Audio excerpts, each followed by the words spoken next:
Hello, Conquerors.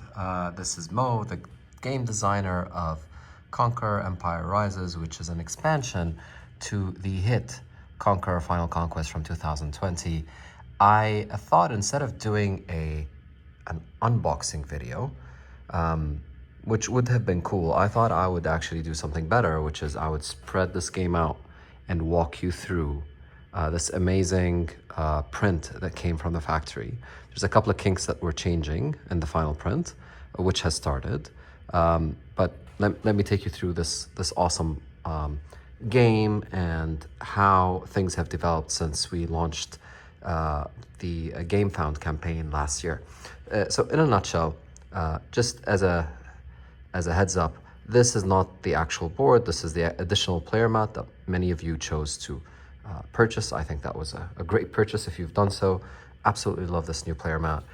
This has been spread out as a 6-player game because the Empire Rises, like Conquer Final Conquest, is unique in terms of it's a strategy game that has up to an area control strategy game that has up to 6 players, which you don't always find everywhere. Now I've spread out the game in terms of how you would start and something called the Empire building mode. So this is the Empire mode where it's a much longer game. This could take anywhere from 3 to 4 hours to play, and you start off with a few territories, you expand, and you build your empire over more than 10 rounds. And you'll notice that is tracked here through the rounds at the top of the board. Now, and this is the Empire mode icon. If I flip this board over, which I should have done before placing everything here, maybe I'll do it here. If I flip this board over, you'll notice there's another icon here, which is a conquest mode, which is something you can play with 6 players in 2 hours or less. With 3 players or 4 players, you probably can get it done in 60 minutes. So there's 2 massive modes, and you set up your boards and the map accordingly. If you started with conquest mode, you start off with a much bigger army with a lot more territories, and you're at each other's throats to start with. We always recommend starting with conquest mode, but since Emperor mode is the longer game, and I tend to like long games as well, I've set it up accordingly.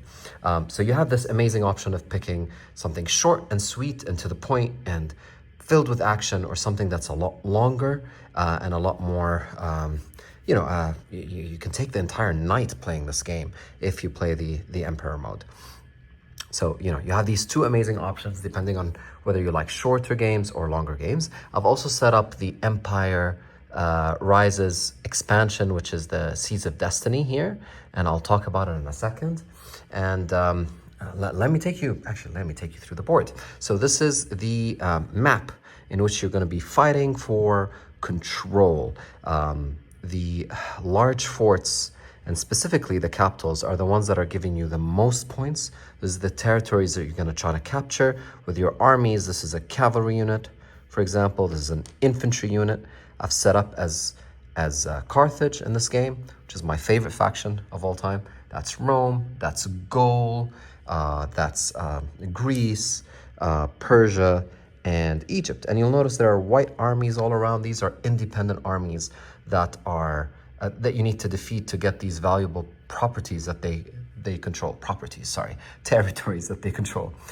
This is my barracks. So sorry, I probably messed it up with my hand as I waved it across.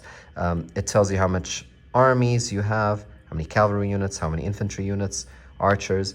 And an Empire building in a Seeds of Destiny mode, you also get this amazing navy that has all kinds of cool things that it can do. And you get these siege equipment as well that you can use to batter down large and small forts, which are much more difficult to conquer than your average territory. I've also laid out my hero cards. These are usually in your hand, and then you have to purchase them to be able to use them. But I've laid them out for you to see. These are the 5 heroes that are available to you if you're playing as Carthage. Every faction obviously has different heroes from the 6 factions, and this is a battle card I've drawn. I'm the only player that can see this, and these battle cards are gained through your experience, and there's a cool catch-up mechanic that I'm going to talk about in a second. Well, I'll actually talk about it now. If you go to battle and this brutal battle where you lose a large part of your army, you actually get to draw more battle cards. So it's a catch-up mechanic, and it's a way for you to get stronger. And thematically, this makes sense because when you're defeated over and over again, or when you go through a major loss, you expect your army to learn and to have better tactics going forward. So this is a battle tactic card, and it's very powerful, especially when you draw more and more, and you can use it in your battle.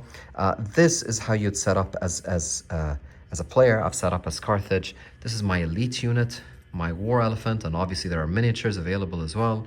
And I would have to purchase it through 4 currency, and it would give me 4 strength on land, only 2 strength at sea. My faction ability is that my armies at sea gain 1 strength, and this is my ambassador who's gonna go around the map and find me different upgrades, a worker placement mechanic that I'll talk about in a second. By the way, when you see this, this is the normal starting board, but you could actually pick another starting board for Carthage. There are 2 more, actually, which come with the Seas of Destiny expansion. And even though they have similar setups, they have different abilities. So here it says by the end of the game, if you have 3 currency, you gain 1 victory point for every 3 currency that you have. This specific ability means that every time you trade, you gain 1 additional income. So, and even the unit's abilities are different. So here the War Elephant, instead of having 4 strength, he has 3 strength.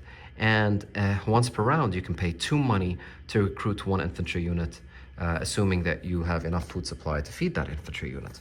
So, even the elite units will have different abilities. Let's look at this one right here. This one just simply has 2 strength, but is also an archer unit. If you've noticed here, he's not just a cavalry unit, your War Elephant. He'd be able to launch archer volleys. So, it's cool that you have that replayability even within the same faction. You can change your style. What else do I want to mention? So if you've known about Conquer, you know that the seas are very, very powerful conduits where you can launch unexpected attacks against the enemy. And I think these ships make it even easier. So in the Seas of Destiny, and this is a major rule change that we've developed over the past year through extensive playtesting, is that these ships not only can attack territories or units in the sea, they could actually be used as bridges that take you from one side of the map to another in one move, which is quite powerful. And you can use these. Each ship can carry 2 units, so the maximum army you can move is about 4 units. But they are still quite powerful. Wait, did I move this? Yeah, I'm moving everything all over the place.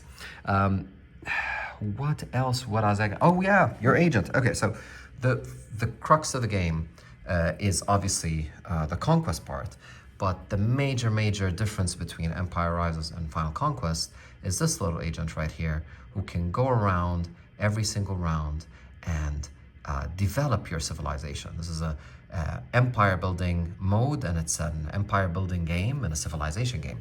And once per round, during the agent phase, this agent can go into any of these 4 boards, or 3 boards if you're not playing with Seas of Destiny. If you're playing with Seas of Destiny, 4 boards, and you can place them anywhere here, either in the unit upgrade track, and in the unit upgrade track, this is where you can go to the cavalry section, or infantry, or archer, or navy section, and you can gain upgrades.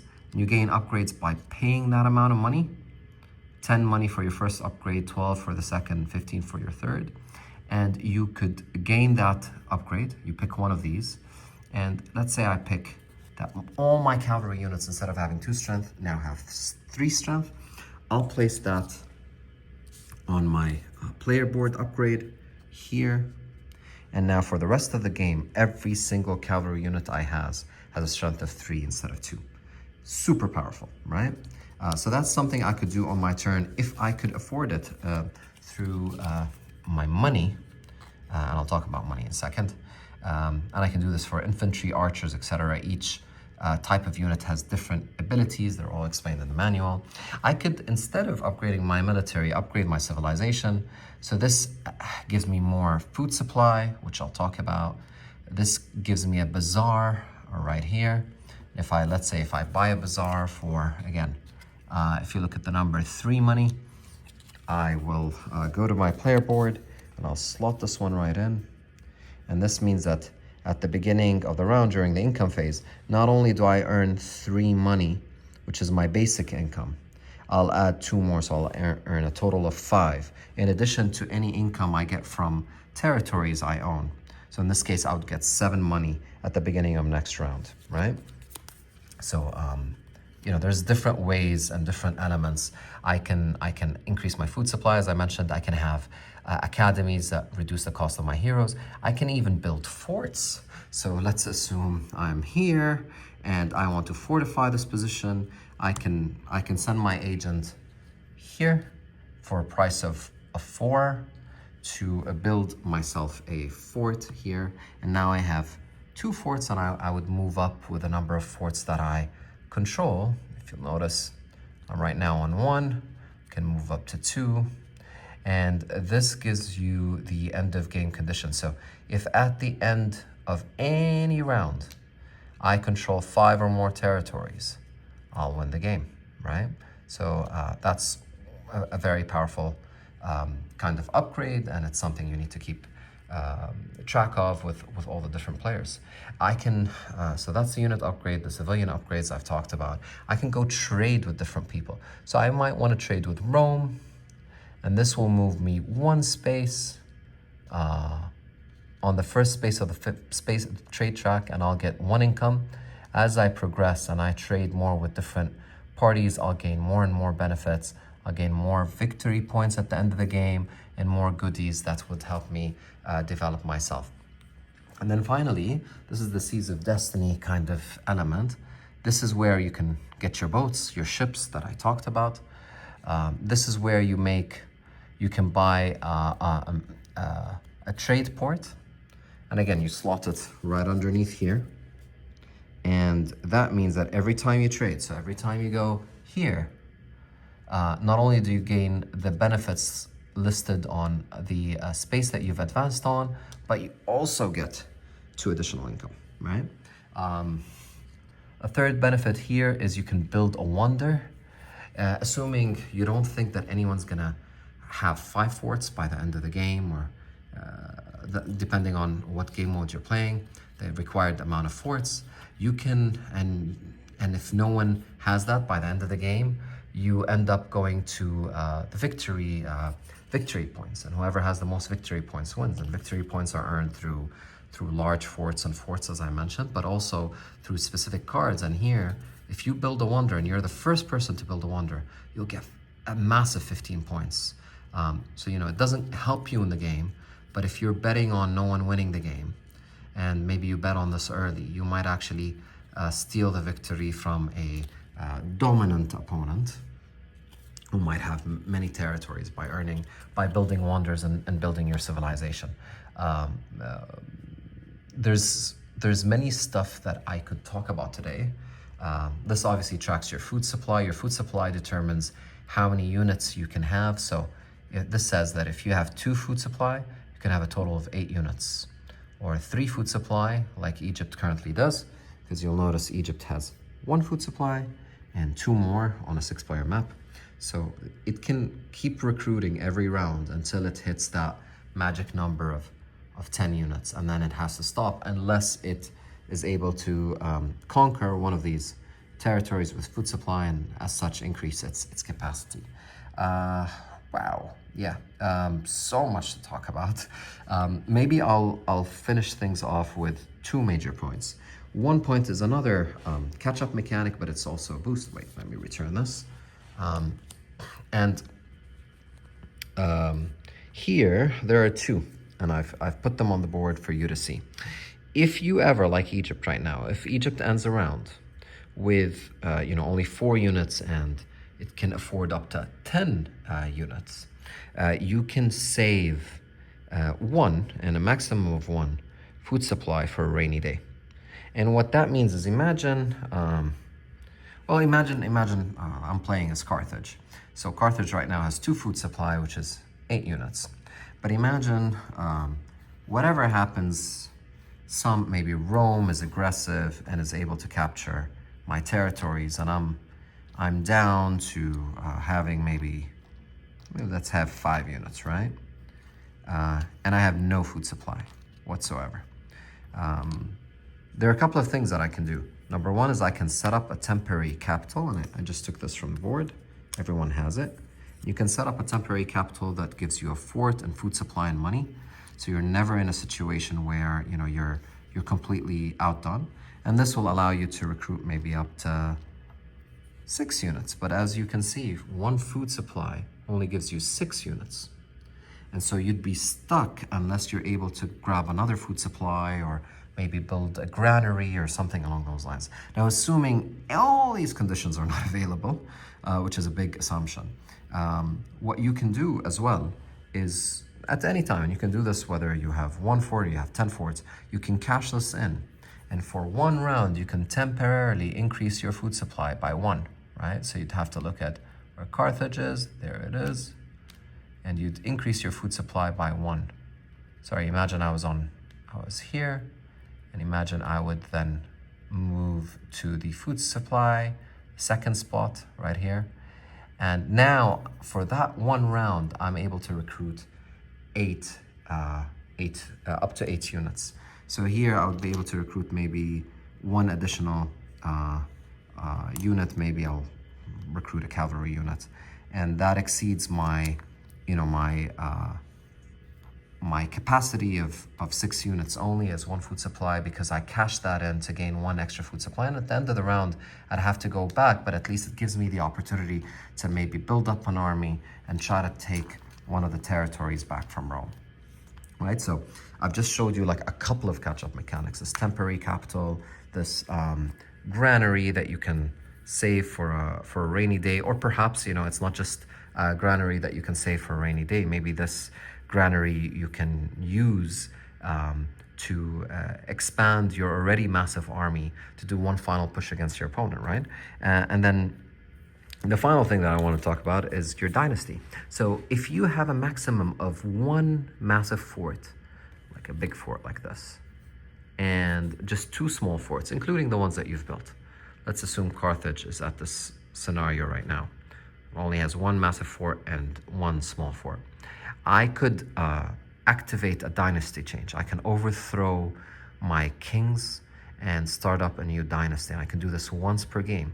And this would give me 2 food supply, an infantry and a cavalry unit for free, and 4 currency. But at the end of the round, I'm gonna have to lose my food supply, and I'd have to flip this over. And the cool thing about flipping this over is that your benefit is not gone forever. This says that anytime you have 2 or less food supply, you always gain 1 additional food supply. So that's an additional kind of catch-up mechanic that you can use. And the reason why I keep mentioning catch-up mechanics is I hate it when I'm playing a strategy game and the results are so obvious to everyone. By round 2 or 3, people feel like they've been knocked out or whatnot.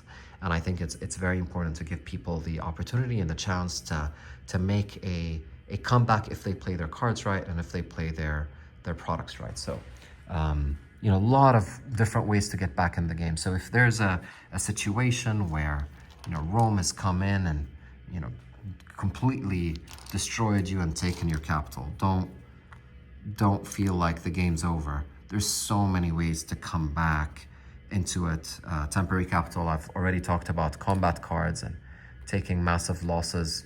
It might mean you drawing 3 or 4 different cards, and these are very powerful in battle. One last thing I'll mention is how do you actually play this game in terms of your round structure. So I messed up the board, I apologize, but basically, apart from round 1, what you always start with is you retrieve your agents. So assuming this guy was active, so you retrieve him, put him back on your player board, and then you set the player order. So currently the player order is Carthage, Gaul, Rome, Greece, Persia, and Egypt. But what you do is you actually go in here and you see who has the least food supply. So for example, imagine this was the case, right? And let's assume we're midway through the game and it's this way. This means that the person with the lowest food supply, in this case this is Persia, because of the color black, would be the person who determines the player order. So Persia can say, I want to go first, or I want to go last, or I want Egypt to go first, or I want... So the Persian player will then set the turn order of the round, which is a very powerful kind of benefit that you would get. And in case of a tie, then you look at the person with the lowest number of forts, which is on this fort tracker. Here we go. On this fort tracker, you'll notice, for example, that maybe in this case, Persia has less forts than Rome, and as such, even though they both have the same amount of food supply, Persia would go first. So that's determining, not go first, sorry, Persia would determine the turn order. So that's the second move there. Third move is you draw one of these cards. So let's do it live. Mass migration. So a small fort can recruit a cavalry unit. A large fort can recruit 2 cavalry units. So this is a way for you to ramp up your army faster. Traditionally, a large fort will allow you to recruit only 1 cavalry unit. This will allow you to recruit 2, for example.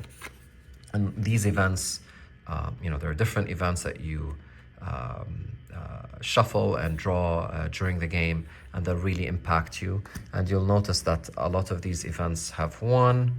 That means in the first few phases of the game, then they move on to 2 and 3, so that they upgrade. And then finally, anyone who wants to activate their dynasty can do so now, depending on the game mode. So, for example, in the game we're playing, which is the Emperor mode, you can only activate your dynasty from round 5 and beyond. So if we're today in round 2, for example, or round 3, you wouldn't be able to do that option. So that's the first part of a round. The second part of the round is you earn income. I went through that. If you remember, you earn income equals to the territories you control, in addition to the 3 currency on your player board, plus any upgrades you may have. And then the third element is you place your agent on these boards where you gain upgrades. It's the worker placement part that I went through. And then the fourth element is you can recruit. Every large fort you can recruit 1 cavalry. Every small fort you can recruit 1 archer or 1 infantry. And this is highlighted on your player aid reference, by the way. So you'll notice, why is the camera not focused? Apologies for this.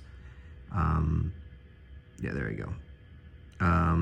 So you'll notice recruiting from a small fort gives you either an archer or a cavalry unit, while a large fort gives you that. You also, during the recruitment phase, you can recruit your elite unit, this is the symbol for the elite unit.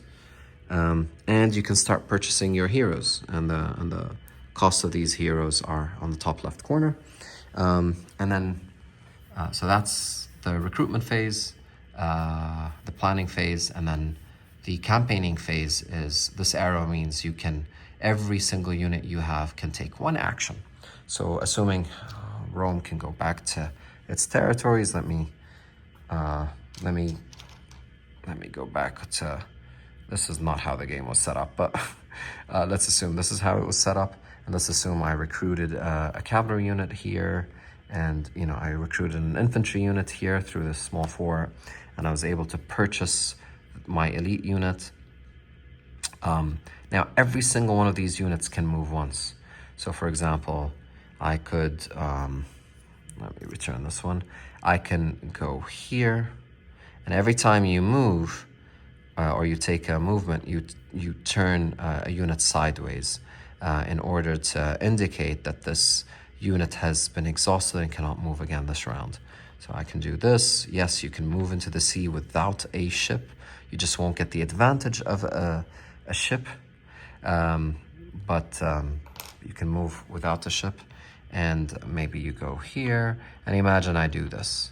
And the second I've moved into a territory that has units from any other faction, including independent factions, I immediately initiate a war. So in this case, I have 2 infantry units. They have a strength of 2 as a total, 1 and 1. And I'm facing a large fort, which has a strength of 2, cavalry unit, which has a strength of 2, and an infantry unit with strength of 1. So a total strength of 5, 2 versus 5, maybe not the smartest move.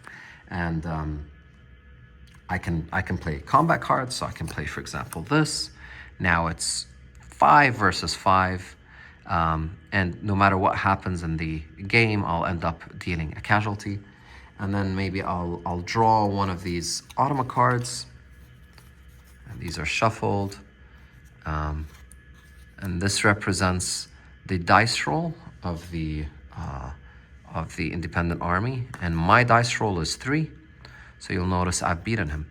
He's 5, 6, 7. I'm 1, 2, 3, 4, 5, 6, 7, 8. Given that I have a higher strength than him, I've won the battle. I eliminate his units. I would eliminate 1 for this skull right here and 1 for defeating him. So I'd eliminate him completely. And he would, in return, eliminate 1 of my units. And I would conquer Liberia, which would give me 1 extra fort, and I would move that down, and then 1 extra food supply. And that would be the end of my turn. This is the final unit that I could choose to move or not. If I'm done with my turn, I just stand up I stand all the units back again. All these cards are discarded. These are returned, the automa cards. These cards are discarded. And by the way, because I engaged in a battle, I gain 1 card, right? Assuming if I had lost both units, so if the automa killed both my units, you'll notice here in the player reference sheet, it'll tell you that if you suffer 2 to 3 casualties, instead of drawing only 1 card like I just did, you draw 2. So I'll draw a second one. Sorry, I haven't shuffled these. And now I have 2 battle cards. So I might have, even if I had lost this battle or lost a lot of units, I'll at least get some sort of compensation that can help me in the future. I probably did talk a lot. I'm just really excited about this game. It's been a long time coming. Just a quick update on what we're waiting for and why this is taking so long. Number 1, the rules. There's still some errors here. I'll give you an example. You'll notice the food supply has a large fort next to it, some typos that we need to clean up. The second major issue are the coins. So these are the basic coins that come with everyone's edition. But we have the metal coin orders as well. We haven't received the prototype yet, so we're waiting for those to come in. And finally, there are a couple of small errors here and there that we're just fixing. So for example, on this player mat, Palma's supposed to have a fort, and for whatever reason, it doesn't have a fort. And this particular territory is supposed to have a name, and it didn't come out on the printer. So that we've just updated the files and sent them again, and we're waiting for everything to come in. Thank you for backing us. Thank you for being so patient with us. But I promise that you're going to enjoy this game and the amount of thought that we've put into this. A kick-ass 6-player conquest game that has empire building, where you can just completely flip this. And now, now it's only 5 rounds, as I mentioned, and it's just all action. Or I want to take my sweet time, I want to have a long night, and I want to play with my friends proper empire building mode. It has so many options and so many modularities with everything that I mentioned, and you guys are gonna love it.